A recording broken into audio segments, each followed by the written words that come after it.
Salut les démons, c'est Saikyo. Je viens tout juste de voir l'épisode 6, si je me trompe pas, de la saison 3 de My Hero Academia. Et soyez prêts à ce que je me répète tout au long de cette vidéo, parce que c'était trop bien. Et ça, je vais le répéter tout le long, je peux pas le dire autrement. Cet épisode déchire complètement, cette saison 3 assure aussi. Elle est extrêmement prometteuse pour la suite des événements, tout en assurant énormément sur les événements actuels. Je vais vous donner un exemple pour vous donner un petit peu le ressentiment que ça me donne. Par exemple, j'ai passé une super mauvaise nuit, malade, machin. Peu dormi, fatigué, je suis crevé, j'ai regardé ça. Alors ça m'a pas soigné, ça m'a pas redonné la forme olympique, mais ça m'a mis dans un meilleur état, tu vois. Ça m'a fait du bien à la tête, psychologiquement, vous savez que le psychologique est très lié au physique aussi. Bon, c'est pas ça qui va soigner toutes tes maladies, mais quand même, ça permet de te relever tout ça. Et le fait d'avoir vu un épisode comme ça m'a fait un petit peu oublier, ou en tout cas m'a redonné un petit peu de peps dans ces journées dans lesquelles je suis complètement crevé. Et c'est ça, le principe d'un animé, d'un manga, c'est de faire du bien à ta vie. En particulier, les shonen neketsu, ils ont cet aspect motivant, cet aspect bénéfique pour la vie de quelqu'un. Après, il faut accrocher au genre, si t'aimes pas ce genre de manga, tu laisses tomber. Mais bon, dans l'idée, vous m'avez compris. Ces épisodes-là, c'est un petit peu comme si tu prenais un cachet de vitamine C, tu vois, ça te fait vraiment du bien. Et bon, franchement, j'ai été servi, tout ce sur quoi j'attendais l'épisode a été super bien fait en fait. On a eu chacun des personnages qui a été mis en avant, qui n'a pas été mis en avant juste pour faire bien, juste pour dire regardez, vous l'avez vu dans le manga, on vous le met ici. Ils ont tous été super bien traités, les scènes qui vont avec ont été bien traitées, les ennemis en face également. D'ailleurs, je trouve que les ennemis sont plus cohérents, enfin pas plus cohérents, mais en tout cas prennent mieux vie dans l'anime que dans le manga. Dans le manga, l'escadron Genesis, j'aimais beaucoup, mais je l'ai trouvé légèrement ridicule. Alors là, il y a toujours un côté un petit peu loufoque dans leur design, mais je trouve qu'il y a une espèce de cohérence de groupe qui commence à se former, même s'ils n'ont pas forcément tous les mêmes objectifs, mais en tout cas, il y a quelque chose qui s'en dégage. J'arrive à trouver une espèce d'identité à chacun des méchants qui la composent, et au groupe de manière générale. Bon, sinon l'épisode commence là où on l'a laissé la semaine dernière. Il y a Izuku qui est complètement crevé, qui va essayer de chercher Shoto et en particulier Bakugo. Il se retrouve face à Fumikage et en particulier Dark Shadow, son alter. Il se rend compte que Dark Shadow est tombé complètement dans les ténèbres, allié aux mauvaises émotions de Fumikage. Ça l'a complètement retourné le cerveau, il est devenu gigantesque, il est devenu incontrôlable, il veut tuer tout le monde, sans distinction de bien, méchant, ami, ennemi, etc. Tout le monde y passe. Et du coup, Mezo Shoji est là. Bon, lui aussi, il est amoché, il est dans un mauvais état, on l'avait vu la semaine dernière. Il recueille Izuku. Parce que Izuku, bon, il aurait sûrement pu faire quelque chose en allant plus loin, mais il était quand même dans la merde, là, il faut le dire. Dépassement des limites, c'est bien beau, mais au bout d'un moment, quand il n'y a plus rien à dépasser, tu fais comment? Bon. Alors l'intrigue se pose par rapport à ce Fumikage. On se dit, mais comment on va faire pour battre ce monstre? Et je trouve vraiment que ce Dark Shadow, en particulier, l'alter de Fumikage, est quelque chose de très intéressant, et que le personnage entier de Fumikage, quand je dis Fumikage, ça inclut Dark Shadow, tu vois, c'est que son alter, entre guillemets, même si ça reste une entité. Et je trouve vraiment que Fumikage est un personnage qui ne paye pas de mine à la base, mais qui est super intéressant. Parce que franchement, la première fois, je me rappelle, où j'ai vu ce personnage-là de Fumikage, eh bien, ça m'avait fait une impression, comment dire. Tu te rappelles, si tu as vu Dragon Ball Super, normalement oui, quand tu as vu le tournoi du pouvoir, tu as vu les autres univers, en particulier l'univers 10 avec des animaux un petit peu loufoques, etc. Tu t'es dit, bon, c'est quoi encore ces gars, c'est pour meubler, tu vois? Eh bien, je me suis dit, ce Fumikage risque d'être la même chose. Alors là, loin de là. Forcément, ça n'est pas le rôle principal, mais quand même, il y a une intrigue de fond qui est posée sur lui. Quelle est l'origine de cet alter-là? Comment faire pour le contrôler? Pourquoi réagit-il comme ça aux ténèbres, à la lumière, etc. Comment peut-il être si fort et si faible à la fois? Vous avez vu, face à une petite flamme, ça y est, c'est fini. Et pourquoi, au final, et comment un alter peut-il être une entité? C'est quasiment un être vivant qu'il a, qui dépend forcément de Fumikage, mais c'est presque un être à part qui sommeille en Fumikage. Alors que les autres alters, c'est tu génères du feu, de la glace, etc. Donc voilà, c'est pas quelque chose qui a un visage qui parle. Le feu et la glace de Shoto, par exemple, ne parlent pas. Ou des fois, même un alter est complètement immatériel. Si vous prenez celui de Aizawa le professeur, avec ses yeux, il va bloquer l'alter des gens. Il n'y a rien qui se matérialise concrètement. Donc je trouve vraiment que My Hero Academia gère bien le travail à ce niveau-là, parce que des personnages qui auraient servi à rien dans un autre animé ou manga, et pas que des BS, attention, des tas d'animés de qualité, font l'erreur d'utiliser des personnages à mauvais escient. Et là, My Hero Academia, forcément, il y a des personnages un petit peu moins bien traités, mais celui de Fumikage est quand même un bon cas d'école, j'ai envie de dire. Les autres mangas devaient s'en inspirer. Quand ils font un personnage qui risque de ne pas attirer le public à la base, et bien d'un coup on te met une claque et bim, tu te rends compte que le truc, il est complexe, le personnage, il y a quelque chose, t'as envie de creuser, de savoir. Donc j'aime beaucoup cet aspect-là, et bien sûr sur l'aspect action, il assure aussi le personnage. T'as bien vu le niveau de puissance, à la fin il s'est complètement défoncé Moonfish. En parlant de Moonfish, j'ai beaucoup aimé l'ambiance oppressante de l'épisode. C'est-à-dire que là, on te fait un petit peu un espèce de remake, même si c'est pas du tout du plagiat, c'est peut-être inspiré, mais pas plus, et encore, on va dire un espèce de remake de la fin de Naruto. Tu sais, Naruto quand il est jeune et qu'il part à la pourchasse de Sasuke, Sasuke veut se tailler pour rejoindre Orochimaru. Alors bon, Sasuke est très manipulable. On va dire, pour simplifier, même si c'est pas exactement ça, que c'est Orochimaru qui l'a fait kidnapper à Sasuke. On va dire ça comme ça, parce qu'il y a une part de vrai dans ce que je dis. Donc on est un petit peu dans cette ambiance-là, où tout le monde veut récupérer ou sauver celui qui veut s'éloigner de ses compagnons. Donc Bakugo ne veut pas s'éloigner, contrairement à Sasuke, mais dans l'esprit et la finalité du truc, on est assez proche. Plus un mélange avec, j'en parlais la semaine dernière, de Majin Vegeta. On sent que le mec, il a un potentiel pour aussi bien se tourner vers le mal que vers le bien. Tu vois, il est encore malléable et bientôt il faudra qu'il choisisse vraiment un camp. Donc on a un mélange de ces deux scènes-là, sauf que le cas de Majin Vegeta n'était pas si oppressant que ça. Il était épique, hein, c'est un des plus beaux moments de DBZ pour l'anime, mais je sentais une tension, mais pas forcément l'aspect oppressant, putain merde, les méchants vont le récupérer. Connaissant Vegeta, tu savais qu'il allait pas laisser sa fierté être gagnée. Et voilà, il y a du Majin Vegeta, mais on est un petit peu plus tourné vers du Sasuke, parce qu'on risque de perdre Bakugo, même si là, Bakugo, on sent qu'il est quand même un minimum fier, un minimum sûr de lui. Qu'est-ce que tu viens me faire chier avec tes escadrons Genesis, tout ça? Je fais ce que je veux. Et à la limite, Bakugo, c'est ni un méchant ni un gentil, c'est une espèce d'électron libre qui va forcément avoir un ascendant vers le bon, vu qu'il est déterminé à être un super-héros. Et j'aime beaucoup justement cette ambiance parce que ça te crée plusieurs fronts de combat qui vont se rejoindre, et ça c'est bien ficelé aussi. Au moins c'est plus facile au niveau du scénario de raconter tout le groupe qui évolue ensemble que de raconter différents groupes d'un coup, mais ça peut rendre des services pour te faire comprendre que l'action est réelle. Parce que si un groupe qui fout rien à gauche et l'autre il se bat contre tous les méchants à droite, tu te dis mais pourquoi ceux de gauche ils viennent pas, tu vois, bon. C'était bien foutu aussi. Les méchants, ils ont des gueules que t'aimerais vraiment pas croiser le soir quand tu te promènes seul la nuit, tu vois. Surtout Moonfish par exemple, c'est vraiment pas le type de gars que j'aimerais croiser. Et en plus, ils ont de multiples facettes et capacités, c'est-à-dire qu'un méchant, un super vilain, ne se résume pas juste à son alter. Moonfish, il a son alter, vous l'avez vu, son machin bizarre qui sort de la bouche, mais il a le côté cannibale, le côté il veut bouffer tout le monde. Tu vois, il y a plein de facettes qui s'ajoutent au personnage, en plus de l'alter. Donc ça les rend dangereux en fait de multiples manières. Bien sûr, tout cela sublimé par une action de grande qualité, parce que t'as l'alter de Moonfish qui se déchaîne, t'as Bakugo qui ne fait pas grand chose mais qui est là un petit peu pour animer le truc, t'as Shoto qui fait le spectacle avec sa glace, et puis d'un coup, comme je le disais, chacune des scènes commence à se rejoindre parce que Mezo, Izuku et Dark Shadow, donc Fumikage, arrivent comme des cinglés. Et ce que j'ai beaucoup aimé dans cet épisode-là, c'est que cette fois-ci, eh bien, Izuku n'a pas été mis en avant par l'aspect, regarde, je développe mon One for All, je sais pas combien de millions de pourcents, je sais pas quel délire, cri de guerre ou pas cri de guerre, vous m'avez compris. Là, Izuku avait quand même un rôle plutôt central, mais il était stratège. Il a pas foutu un coup à quelqu'un de l'épisode, tu vois. Mais pourtant, sans lui, est-ce que les actions de ce groupe de super-héros auraient fonctionné? Difficile à dire, tu vois. Peut-être que oui, parce qu'il y a de gros talents comme Shoto qui ont une tête bien faite, mais difficile parce qu'il a été un bien meilleur stratège que tous les autres, malgré son piteux état. Un gars comme Mezo, tu vois, il aurait été beaucoup moins bien utilisé si Izuku n'était pas forcément là. Donc, le choix de Izuku, et ça c'est très motivant, c'est un petit peu comme quand des fois une question est posée, si ta femme se noie et ton fils se noie, lequel tu sauves, tu vois? Ça arrive souvent dans les films et les séries machin.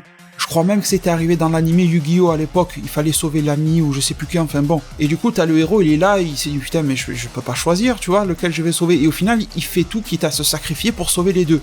Et bien c'est un petit peu ce qui se passe ici, sauf que là c'est orchestré par le biais d'une stratégie de Deku. On va sauver tout le monde, en tout cas on va faire du mieux pour y arriver, mais cela va demander la participation de chacune des capacités, des alters ou ce genre de choses, et des personnalités aussi. Du coup, eh bien, on va se servir aussi des points négatifs d'une situation pour déverrouiller une autre situation négative. Donc, on se sert de Fumikage pour se débarrasser de Moonfish. Et ça aussi, tu vois, c'est de cette manière-là que je dis qu'un animé, ou un manga bien sûr, peut transmettre des valeurs à la jeunesse qui la regarde. Et c'est ce genre d'effet que Dragon Ball me faisait quand j'étais jeune, tu vois, quand j'étais vraiment un gamin, quoi. C'est-à-dire que là, il n'y a pas un message de moralisation qui est direct. Il n'y a pas, par exemple, All Might qui va arriver et dire « Alors les jeunes, quand il y a une mauvaise situation, tu utilises une autre mauvaise situation pour la... » Non, c'est pas ça. Là, on te donne l'exemple, et à toi d'en faire ce que tu veux. Peut-être que le jeune garçon va être subjugué par l'action et ne va même pas penser au message qu'il y a derrière, ou alors, peut-être que implicitement dans sa tête, ça va lui rentrer dedans en se disant « Tu vois là, ils se sont servis d'un truc qui allait mal, pour résoudre l'autre truc qui allait mal. Et étant donné qu'ils ont résolu l'autre truc qui allait mal, ils peuvent se reconcentrer sur le premier des problèmes. Sauf qu'ils peuvent le faire tous ensemble et donc être plus efficaces. Et ça, c'est vraiment des choses que Dragon Ball, parce que quand j'étais enfant, celui que je regardais vraiment tout le temps, c'était Dragon Ball. Je regardais d'autres trucs, mais ce qui m'a apporté le plus de valeur étant enfant, c'est Dragon Ball. Donc je peux parler, pour mon cas, que de ce qui a marché sur moi. Et c'est ce que faisait Dragon Ball sur moi. Et je pense que ce type d'animé-là fonctionne ou va fonctionner sur la jeunesse qui va la regarder aujourd'hui. Et même quand tu es plus âgé, franchement, une petite piqûre de rappel, ça fait pas de mal. Donc au final, il n'y a pas une scène d'action énormissime pour calmer Dark Shadow. On a bien vu que voilà, une explosion de moyenne taille et une flamme de moyenne taille, encore, Shoto est capable de faire bien plus grand que ça, a suffi à le calmer.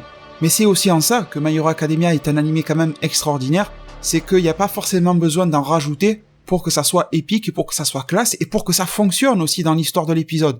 Des défauts, il y en a sûrement, parce que rien n'est parfait, vous ne l'êtes pas, vous qui m'écoutez, et je ne le suis pas, moi qui vous parle, et forcément les personnes qui ont créé cet animé et ce manga et l'histoire à sa base ne sont pas parfaites. Mais malgré tout, on s'en approche de la perfection quand on voit ces épisodes-là. Je me demande s'il y a vraiment beaucoup de personnes qui sont déçues quand ils voient ce type d'animé-là, à condition qu'ils aiment les shonen de base. Si t'aimes pas, forcément, tu peux tout mettre dans un sac poubelle. Mais je me demande comment on peut ne pas aimer cela. Mis à part, peut-être, si tu as lu le manga et tu sais que ça va être encore plus fou derrière, alors tu te dis, ouais, bon, j'attends la suite, mais c'est pas un défaut, ça c'est juste toi qui as été plus loin dans l'histoire, donc forcément. Et sinon, les devins, toujours dans l'aspect où les personnages que l'on nous présente sont très bien traités, eh bien on passe sur les personnages de Ochako, que l'on n'avait pas vu depuis un petit moment, et de Tsuyu. Eh bien, ils se battent contre Himiko Toga. Alors, ce n'est pas parce que c'est la fille ou quoi que ce soit que ça va être plus facile. Cet anime-là n'est pas trop sexiste en comparaison des autres. Il l'est un petit peu, je trouve, parce que c'est forcément une grosse mise en avant des personnages masculins. Mais quand même, faut le reconnaître, quand cet anime te propose des personnages féminins dans un combat, dans une action à déverrouiller, c'est quand même fait avec classe et c'est quand même fait joliment. Et même les scènes d'hypersexualisation de la femme sont quand même beaucoup moins développées, voire même moins choquantes que ça pourrait l'être dans un Nanatsu no Taizai. Et encore, je ne cite que cet anime-là pour vous donner un exemple qui est connu de tout le monde. Donc le combat commence, et bon, l'action n'a pas été si marquante que ça, même si c'était super bien animé, mais c'est surtout les capacités de cette super vilaine qui sont très mystérieuses. On sait qu'il y a un truc par rapport au sang, mais au final on ne connaît pas son alter, donc c'est pour ça aussi que la tension est là, parce que l'ennemi prend du terrain et commence à gagner, sans forcément avoir besoin de se révéler. Et ça, c'est quand même une preuve de supériorité quand ça se passe comme ça. Mais en même temps, les deux jeunes filles ont quand même pu tirer leur épingle du jeu. J'ai trouvé Tsuyu quand même assez en dessous du truc. Elle a été vite maîtrisée, etc. Pourtant, Tsuyu, c'est vraiment un personnage que j'apprécie, je la trouve assez mignonne. Pas dans le genre, elle est belle, hentai ou je sais pas quoi, c'est pas ça. Dans le genre où c'est un personnage plutôt adorable, c'est ça que je veux dire. Et de l'autre côté, Ochako, bien sûr que l'on associe tous, et puis les deux sont un petit peu amoureux l'un de l'autre, hein, avec Izuku. Et ça, c'est un petit peu comme la Sakura, la Inoue, la Nami, ou tu vois, c'est un petit peu la fille qui est proche du héros, quoi. Je pourrais te citer Lucie de Fairy Tail, enfin bref, ça c'est pour rester que dans les plus connus. Donc forcément, il y a un affectif qui se développe pour ce personnage-là, et je trouve qu'il a été plutôt bien respecté, parce qu'on a encore mis en avant ses acquis durant son fameux stage, où elle était chez un super-héros qui est vraiment spécialisé combat corps à corps, self-défense et tout ça. Et du coup, elle a pu commencer à désamorcer une situation difficile d'attaque, où elle était en plus à 1 contre 1, parce que Tsuyu, on ne pouvait pas trop compter sur elle, hein. Au final, c'est dommage, je le redis. Je pense que ça sera vraiment le défaut de l'épisode, c'est un petit peu Tsuyu, qui était un petit peu en deçà, tu vois, par rapport, sur sa prestation, par rapport aux autres personnages. Même Ochako, on aurait pu en attendre plus, mais malgré tout, si elle n'avait pas été atteinte psychologiquement par son ennemi, qui a commencé à la faire entrer dans des délires bizarres, et tu es amoureuse, tu es comme moi, une fille, elle est vraiment bizarre, hein, cette fille-là en face. Personnage très intéressant, mais bizarre malgré tout, qui a fait qu'elle a été détournée de ses objectifs, et bim, elle l'a planté, elle lui a chopé du sang. Donc malheureusement, nous n'aurons pas plus d'informations concernant ce personnage-là durant cet épisode-là, mais soyez sûr que la suite nous en révélera plus. Et au moment où tu crois que c'est fini, eh bien l'épisode te met une énième claque dans la gueule, et encore, il y a même eu 2-3 claques qui ont suivi dans la gueule, quand je dis claque, c'est dans le bon sens du terme, parce qu'il débarque un nouvel ennemi, un autre de l'escadron Genesis que personne n'avait vu venir. Celui-ci s'appelle Mr. Compress, il est assez fidèle à sa prestation dans le manga, la voix qui lui a été donnée passe plutôt bien aussi, et forcément, qui dit introduction d'un nouvel ennemi, c'est pas pour qu'il se fasse défoncer en 2-2, donc se lance une course-poursuite, le mec on ne peut pas le toucher, en tout cas il est plus rapide, il a pas des capacités pour le moment en tout cas, qui sont si exceptionnelles que ça, mais c'est vrai que les jeunes, malgré leurs alters de fou, ils n'ont pas des capacités physiques surdéveloppées, à part Izuku, mais lui il est complètement foutu. Mezo a une force qui sort de l'ordinaire, mais pas suffisamment pour le rattraper. Pourquoi est-ce que Shoto n'a pas glissé sur la glace? Je ne sais pas. Est-ce qu'il peut pas glisser sur la glace quand c'est sur la terre? Est-ce qu'il peut le faire que sur l'eau? Enfin, je sais pas, peut-être que ça l'aurait aidé à aller plus vite, mais bon, je sais pas pourquoi ça n'a pas été fait, pour des raisons scénaristiques bien sûr, mais bon. J'ai bien aimé la mini-scène à la fin avec Crématorium, je n'ai pas grand-chose à en dire, mais je vais juste vous dire que j'ai bien aimé avec Twice qui était assez drôle, et surtout le petit blond de la classe A. Dans les 2-3 claques avant la fin de l'épisode que je vous disais, c'était la confrontation avec le Nemu. Je sais pas si en VF ils l'ont adapté Brainless ou Nemu, en tout cas bon, moi je dis Nemu. Et là les devins, si vous n'avez pas lu le manga, vous commencez à en comprendre et à en apprendre un petit peu plus sur le fonctionnement des Nemu, sur le fait qu'ils ne sont pas forcément autonomes, mais obéissent à une certaine action. Bon, ça vous l'avez bien vu en fin de saison 2, quand même Endeavor était venu agir et tout ça dans la ville. Mais on le sent encore un peu plus fort ici, parce que le Nemo aurait pu très facilement tuer sa proie, mais il ne l'a pas fait. D'ailleurs, vous avez bien compris que l'espèce de traceur qui lui a été collé sur lui, bon, ça va pas rendre service à l'escadron Genesis. Je n'en dis pas plus, mais je pense que c'est quelque chose d'assez logique quand vous voyez l'épisode, jusqu'à arriver à la claque finale de l'épisode, où on comprend qu'une confrontation escadron Genesis face à la team des héros va avoir lieu. Et sincèrement, les devins, je ne peux que m'incliner par rapport à tant de qualité dans un épisode. C'est vrai qu'il était peut-être moins épique et encore. Franchement, je sais pas. Il y a 2 épisodes en arrière, je crois, où Izuku avait utilisé son One for All, soi-disant 1 000 000%. Je ne sais pas, mais en tout cas, cet épisode-là avait la qualité d'être vraiment complet. Du début à la fin, 0 phase d'ennui, de l'action, mais pas que, des personnages qui s'affirment de plus en plus, qu'on en apprend à connaître, mais plus on apprend à les connaître, plus on veut en savoir sur eux. Ça veut dire que les personnages sont bien construits. C'est pas la première de leurs caractéristiques qui les caractérise à 100%, ça veut dire que ça te donne envie de creuser le personnage. Je pense qu'il y en a beaucoup d'entre vous qui vont découvrir ces personnages par l'animé et qui vont avoir envie de taper leur nom sur Google pour en savoir un petit peu plus, tu vois, parce que ça va te ronger de pas savoir. Et quand ça se passe comme ça, je pense que c'est quand même une preuve de qualité, tu vois. Preuve que la série et que l'épisode qui t'a été proposé a réussi à créer quelque chose, une certaine flamme de passion en toi, tu vois. Et je pense que cet épisode-là et cet animé-là en général arrivent à faire ça d'une manière magistrale. Donc je suis très heureux de cette saison 3 de My Hero Academia. Le premier épisode avait fait un petit peu peur à tout le monde avec son récap et tout ça, mais ça faisait un petit peu guise d'épisode 0, on va dire. Depuis, les choses se sont largement arrangées et ont beaucoup changé. Cette période de My Hero Academia, que je trouvais un petit peu brouillonne en manga, elle est complètement réussie en animé. Là, il n'y a rien que j'ai trouvé brouillon, vraiment. Et moi, je vous dis ça, je suis plus un mec qui est du genre à lire des mangas, plutôt que de voir un animé. Mais là, force est de constater que c'est encore meilleur que dans le manga. Je pense que votre hype pour cette série ne cesse de monter. En tout cas, c'était un pur plaisir, malgré la grosse fatigue de la nuit et tout ça, vraiment de venir vous partager ces quelques mots par rapport à cet épisode-là.